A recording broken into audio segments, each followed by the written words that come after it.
mon Dieu, mon roi, mon sauveur, papa, ne m'abandonne pas. Me voici devant toi. J'ai péché, je sais, je ne suis plus digne de tes grâces. Papa, pardonne-moi. Que vais-je devenir si t'es plus là? Je sais, papa, je pense à toi seulement quand tout va mal. Tu es le seul allié fidèle, mon seul bouclier. Papa, j'ai besoin de toi. Mes ennemis sont plus nombreux. Ah, papa, ah, papa. L'humanité entière est en perpétuelle évolution. Cette évolution n'épargne pas le domaine pédagogique. À cet effet, certaines défaillances ayant été observées chez beaucoup d'élèves ou d'apprenants, il a été mis sur pied au cours du temps par de nombreuses équipes de pédagogues différentes stratégies d'enseignement et d'apprentissage.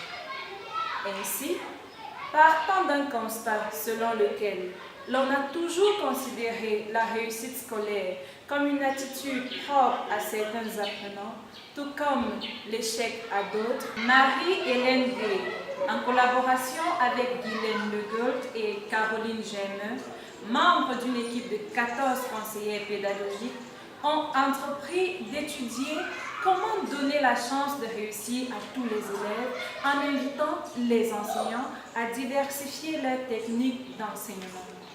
Dans leur article intitulé « Pour tenir compte de chacun, la différenciation pédagogique », cette équipe de pédagogues est partie de l'origine et de la définition des concepts pour aboutir à l'apport concret de cette stratégie d'enseignement en passant par les différentes étapes de cette différenciation pédagogique proprement dite.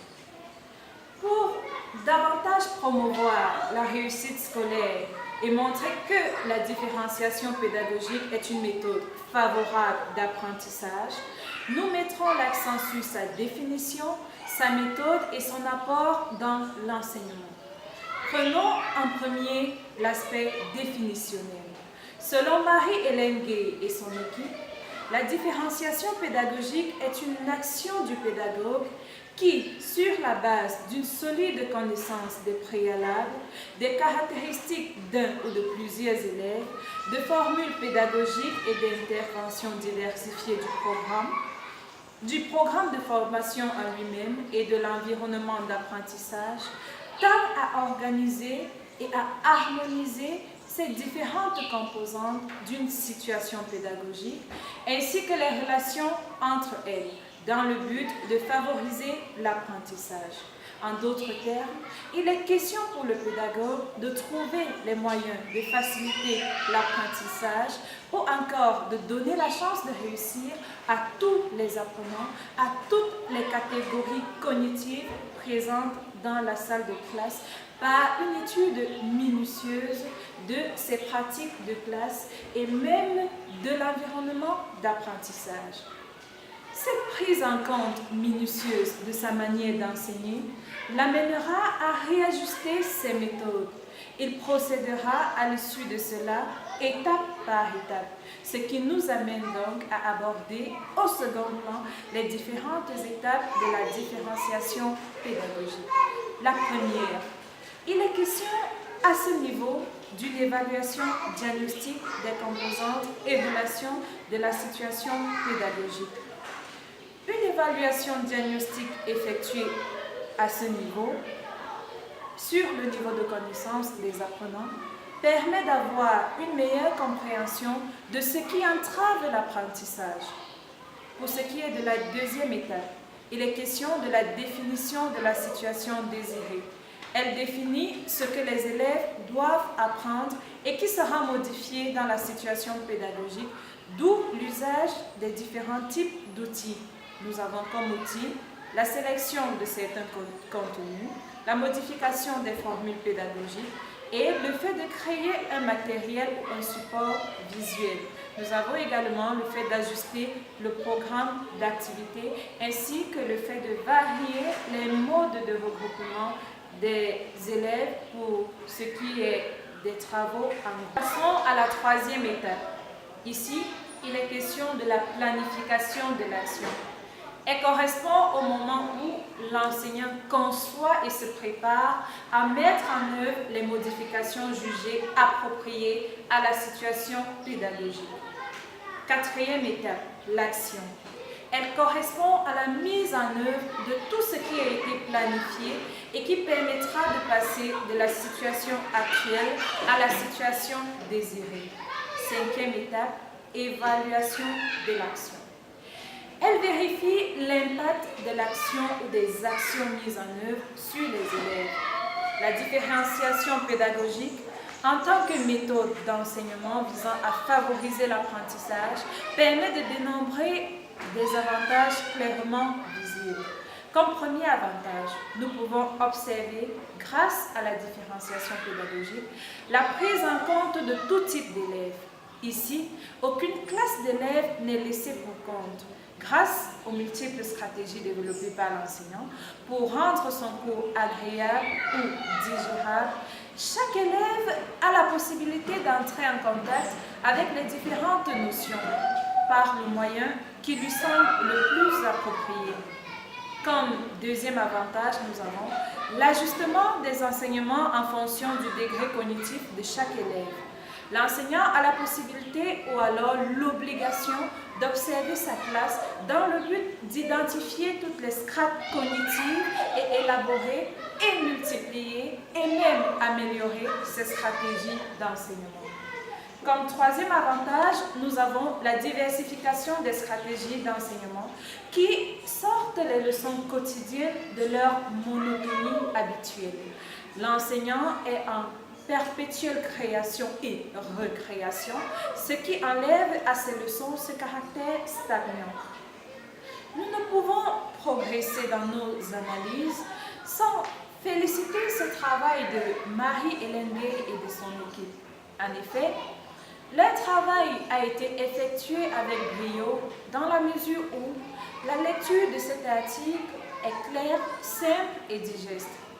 Elles y présentent une stratégie d'enseignement clairement élaborée. Elle part d'un constat, elle a une définition qui lui est propre et présente une méthode, un canevas, comme toute démarche ou alors comme toute analyse scientifique. Toutefois, nous nous permettons d'apporter quelques limites sans avoir la prétention de le critiquer entièrement. Nous commençons par souligner que la compréhension de cet article ne peut être complète que si l'on a des prérequis sur les notions d'enseignement et d'apprentissage. Par la suite, nous avons pu constater que Marie-Hélène Gay et son équipe avaient pour objectif de toucher toute la sphère pédagogique, ce qui, à notre avis, n'a pas été fait. La diffusion de leurs recherches n'a pas été suffisamment mûrie afin de toucher chaque enseignant, ce qui implique que de nombreux enseignants sur le terrain pratiquent encore cette discrimination de strates cognitives. Outre cette insuffisance, nous soulignons que cette stratégie d'enseignement, qu'est la différenciation pédagogique, n'intègre pas la participation de l'apprenant ou de l'élève dans le processus d'apprentissage. Tout se passe comme si la réussite dépend uniquement de la seule volonté de l'enseignant. On pourrait même penser que l'élève n'a pas son rôle à jouer. Pourtant, c'est la volonté commune des deux intervenants qui aboutit à la réussite. L'enseignant peut donc tout mettre en œuvre, mais si l'élève ne se sent pas impliqué dans ce processus, il y aura toujours des blocages. Notre analyse va vers la fin et, parvenu à ce niveau, nous disons que tout enseignant, après lecture de cet article, doit pouvoir rester en éveil dans sa salle de classe. Il doit pouvoir identifier toutes les strates cognitives présentes dans sa salle de classe, adapter ses enseignements par rapport à ces niveaux, tout en innovant constamment dans sa manière d'enseigner, et ceci sans oublier d'impliquer l'élève dans le processus d'enseignement-apprentissage. Pour sortir enfin de notre analyse, nous nous questionnons sur le moyen de mettre en application cette méthode par tous les pédagogues. Merci de nous avoir suivis.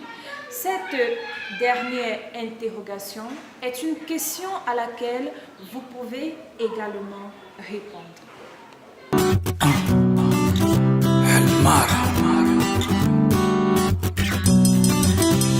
Dans ton regard j'ai vu la misère. Tu me fais penser à moi. Ces étoiles qui brillent dans l'univers, ils me font penser à toi. Tu n'as jamais supporté l'hiver. Tu me fais penser à moi. N'oublie jamais, l'espoir nous libère. Je pense qu'on est si à moi. Je pense qu'on est si à moi. Je pense qu'on est si à moi. Fali nanga mwana nzambe, fali nanga mwana lo, fali matuzanga lole, na mwana banzelo wa nzambe, fali nanga mwana Afrika, fali nanga mwana nzambe, fali matuzanga Afrika, matuzanga Afrika, na banzelo wa nzambe. Tu ne le sais pas mais dès que tu pleures ma mélodie pleure aussi.